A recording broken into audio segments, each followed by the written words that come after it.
हाय beautiful souls, नमस्कार, प्रणाम। आप सभी डिवाइन सोल्स का तहे दिल से बहुत बहुत स्वागत है। काफी दिनों से मुलाकात आप लोगों से नहीं हुई। कंस्ट्रक्शन चल रहा है आश्रम में, आप सभी वहाँ इनवाइटेड हैं। एक तरीके से जब पूरा हो जाएगा तो ऑनलाइन आप आके, ऑफलाइन आप आके मेडिटेशंस कर सकते हैं, आप अपने आप को हील कर सकते हैं। आप ट्विन फ्लेम की जर्नी में हैं। डीएम की एनर्जीज देख लेते हैं, उसके बाद आपके लिए एक स्पेशल गाइडेंस है। ये वीडियो इस वजह से भी खास है क्योंकि कई बार डीएम बहुत ज़्यादा एग्रेसिव हो जाते हैं या आपकी लाइफ में बहुत ज़्यादा प्रॉब्लम क्रिएट होती है। डिवाइन मस्कुलिन के थ्रू शिव शक्ति या संवाद हो रहा है, वहाँ एक चीज हम अक्सर मिस कर देते हैं, उस पर बारे में बात करेंगे। चलिए सबसे पहले करंट एनर्जीज देख लेते हैं। वीडियो को अगर आप पहली बार देख रहे हैं, मुझे पहली बार देख रहे हैं, तो चैनल को सब्सक्राइब के साथ बेल आइकन अवश्य ही क्लिक कर लीजिएगा क्योंकि नोटिफिकेशंस आप तक जरूर ही पहुंच सके। जल्दी से वीडियो को शुरू करते हैं। दोस्तों जब हम प्लैनेट्स को देखते हैं या हम टैरो कार्ड रीडिंग करते हैं तो आपका एक ग्रह बहुत इंपॉर्टेंट हो जाता है ट्विन फ्लेम जर्नी में, जो कि स्पाउस को जानने के लिए बहुत जरूरी है। वो है दर कारक ग्रह, अर्थात जो प्लैनेट लोवेस्ट डिग्री का है आपके चार्ट में, और वो प्लैनेट राहु केतु नहीं होगा, 7 प्लैनेट्स में से एक होगा। जिस भी भाव को, जिस भी राशि को प्रभावित करता है, उसी माध्यम से आप अपने काउंटर पार्ट से मिलेंगे, हील करेंगे, उससे इन्फ्लुएंस वो होगा। तो ये बहुत ऑथेंटिक इन्फॉर्मेशन है। मैंने कई लोगों पे देखा भी है और उनका अच्छे रिस्पॉन्स भी मिले हैं, आजमाया भी है। और अगर आप करंट एनर्जीज में जोड़ देते हैं, तत्कालिक अवस्थाओं को जोड़ देते हैं, कंडीशनिंग को देख लेते हैं, आपको पता चल जाएगा आपको कैसे हील करना है। कई बार हम हीलिंग के अभाव में, प्रॉपर सुटेबल हीलिंग के अभाव में बहुत ज़्यादा स्ट्रगल करते हैं इस जर्नी में।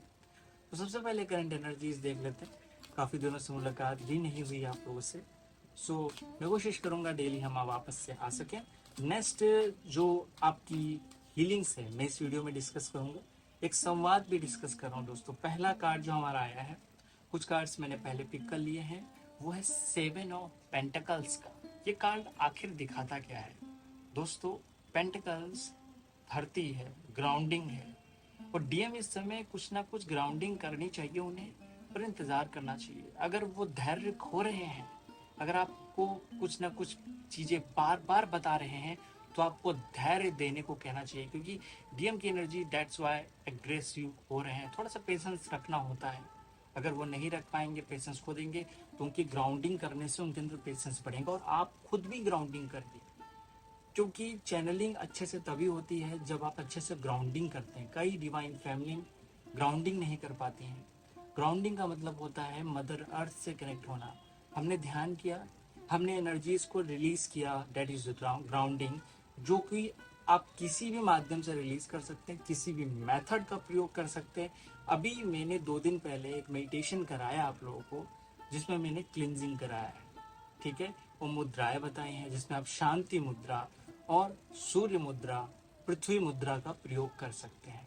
इसकी डिटेल चाहिए, परसों के मेडिटेशन में मैंने सारी मुद्राओं का डिस्कशन किया है। लाइव मेडिटेशन के प्लेलिस्ट पे आप क्लिक करिए, वहां जाइए और लेटेस्ट वीडियो देखिए जिसमें आपको पूरा मेडिटेशन दिया हुआ है, हीलिंग दी हुई है, उसे आप कर सकते हैं। दूसरा कार्ड जो आया है वो डीएम की एनर्जीज है, डीएफ की कंपैटिबिलिटी है। एक हार्मोनियस रिलेशनशिप में जरूरी है कंपेनियनशिप, एक दूसरे पे ट्रस्ट करना। यहाँ पे डीएम की एनर्जीज कुछ कार्मिक चीज़ों से गुजर रही है, may be physical emotional attachment अभी भी बना हुआ है, तो आपको उस चीज़ में हील करने में हेल्प करनी चाहिए क्योंकि यहाँ पर विलिंगली अटैचमेंट रहता है, विलिंगली पूरी तरह से हीलिंग नहीं हुई होती है या फिर बैलेंस नहीं हुई। अगर आप इमोशन को एक्सप्रेस कर पाते हैं तो ये चीज़ अच्छे से हील कर लेते हैं, अदरवाइज इश्यूज आते हैं, प्रॉब्लम क्रिएट होती है। तो अभी भी emotional attachment, physical attachment, some kind of negative energies is there.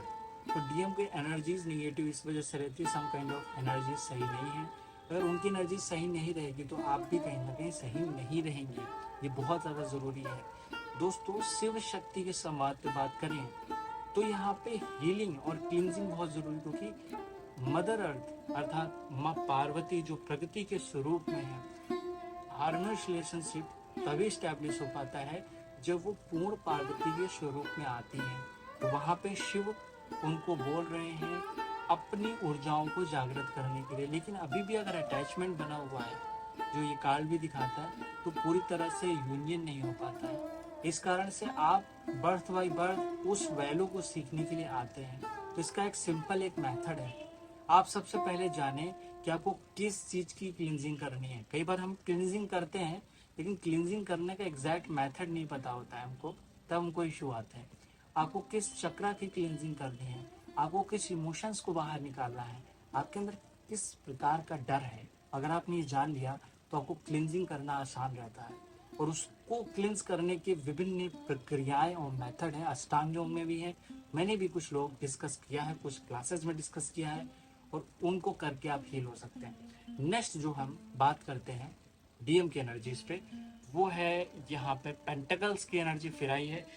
दोस्तों अभी कुछ दिनों पहले फुल मून हुआ था, बढ़ रहे होते, इंक्रीज हो रहे होते, और शुक्ल पक्ष में यहाँ पे बढ़ते बढ़ते फिर जैसे ही कृष्ण पक्ष में प्रवेश करते हैं, लेट गो करना है।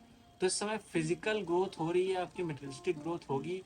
जो भी थॉट्स आपके सरफेस पे आ रहे हैं, खासकर डीएम को तैयार रहना चाहिए उसको रिलीज करने के लिए। और मरकरी हील करना इसमें बहुत ज़्यादा ज़रूरी है। अगर मरकरी हील नहीं है तो कई बार हम डिसीजन एबिलिटीज में प्रॉब्लम क्रिएट करते हैं। इन एस्ट्रोलॉजी आपको दर कारक ग्रह की हीलिंग करनी है। अगर एस्ट्रोलॉजी का आप रेमेडी तो उस चीज़ की कर लेते हैं, अगर आप नहीं निकाल पाते हैं तो नीचे नंबर भी दिया गया, मैं आपको उसमें हेल्प कर सकता हूँ। अगर आप निकाल ले रहे हैं अपने चार्ट से, हॉरोस्कोप से, this is your destiny, this is your past life Karma, तो आप बहुत ईजिली उसे प्रयोग करके अपने जीवन को उन्नत बना सकते हैं। नेक्स्ट जो है वो बॉटम डेक है, वो नाइट ऑफ सॉर्ड्स है। दोस्तों डीएम बहुत ज़्यादा जल्दबाजी की स्टेज में है अभी, तो अभी आपको कहीं ना कहीं अपने आप को संतुलित करना बहुत ज़रूरी है। क्योंकि जिस तरह घोड़ा डिसीजन लेने के लिए बहुत तेज भाग रहा है, यहाँ पे एक वॉरियर की एनर्जीज होती हैं, यहाँ पे एक योद्धा की ऊर्जा होती है। तो आपको और आपके काउंटर पार्ट को, दोनों लोगों के लिए सजेशन है, क्योंकि ये कंबाइन कलेक्टिव दोनों लोगों की एनर्जीज है। मोस्टली एग्रेशन और आपस में ट्यूनिंग को अच्छा करने के लिए ये बहुत आवश्यक है। यहाँ पे ये दिखा रहा है कि some kind of decision abilities में इश्यूज आएंगे। क्योंकि अभी फुल मून है तो जाहिर तौर पे ये कार्ड आना स्वाभाविक था, क्योंकि सॉर्ट्स का कार्ड है जो कि थिंकिंग को दिखाता है, इमोशनल एबिलिटीज को सरफेस पर लाने के लिए, थॉट के लेवल पे माइंडसेट को क्लीन करने के लिए और हील करने के लिए बहुत ज़्यादा ज़रूरी है। इसी वजह से ये कार्ड आया। जो चीज़ जैसे सरफेस पे आई है उस एनर्जी के इन्फ्लुएंस में आप डिसीजन मत लीजिए, अदरवाइज आपकी जर्नी डिस्टर्ब हो जाएगी। कई लोग ध्यान करते हैं, सडनली कोई इमोशंस आता है, वो उसके अकॉर्डिंग डिसीजन ले लेते हैं, तब इश्यूज है। जैसे आप मेडिटेशन करते हैं आपको बॉडी पेन या कुछ इश्यूज जरूर होंगे, और वो उस फेज में आपको डिसीजन नहीं लेना है, और उस फेज में आपको वेट करना है, इंतजार करना है। देन आपको पेशेंसली डिसीजन लेना है जब वो एनर्जी रिलीज हो जाती है। क्योंकि उस प्रभाव में तो आपके कर्म ही रिलीज हो रहे हैं, तो आप कर्मों के इम्पैक्ट में आते हैं। कई बार दर्द हो रहा होता है तो उसको ठीक करने के लिए विभिन्न प्रकार के मेथड अप्लाई करते हैं, आप ठीक हो जाते हैं। तो आपको लगता है आपको ऐसे करना है, आप इंतजार करिए, दर्द को ऑब्जर्व करना है आपको। अगर उसके लिए आप कुछ और रेमेडीज करेंगे तो वो एक दूसरा रूप ले लेगा, ऊर्जा वैसी की वैसी रहेगी और हील नहीं होंगे आप। तो आपको बहुत ज़्यादा इंतजार चाहिए उस वैल्यू को सीखने के लिए। तो शिव शक्ति के संवाद में जब पार्वती पूर्ण अपनी अवस्था में आती हैं, तब षष्ठी के नियमों को जान जाती हैं, तब वे गुरु बन जाती हैं, और माँ पार्वती पूर्ण रूप से अपने स्वरूप में आती है। तब शिव कहते हैं आप जाके युद्ध कर सकती हैं, आप भद्रकाली हैं, आप जाके लड़ाई कर सकती हैं।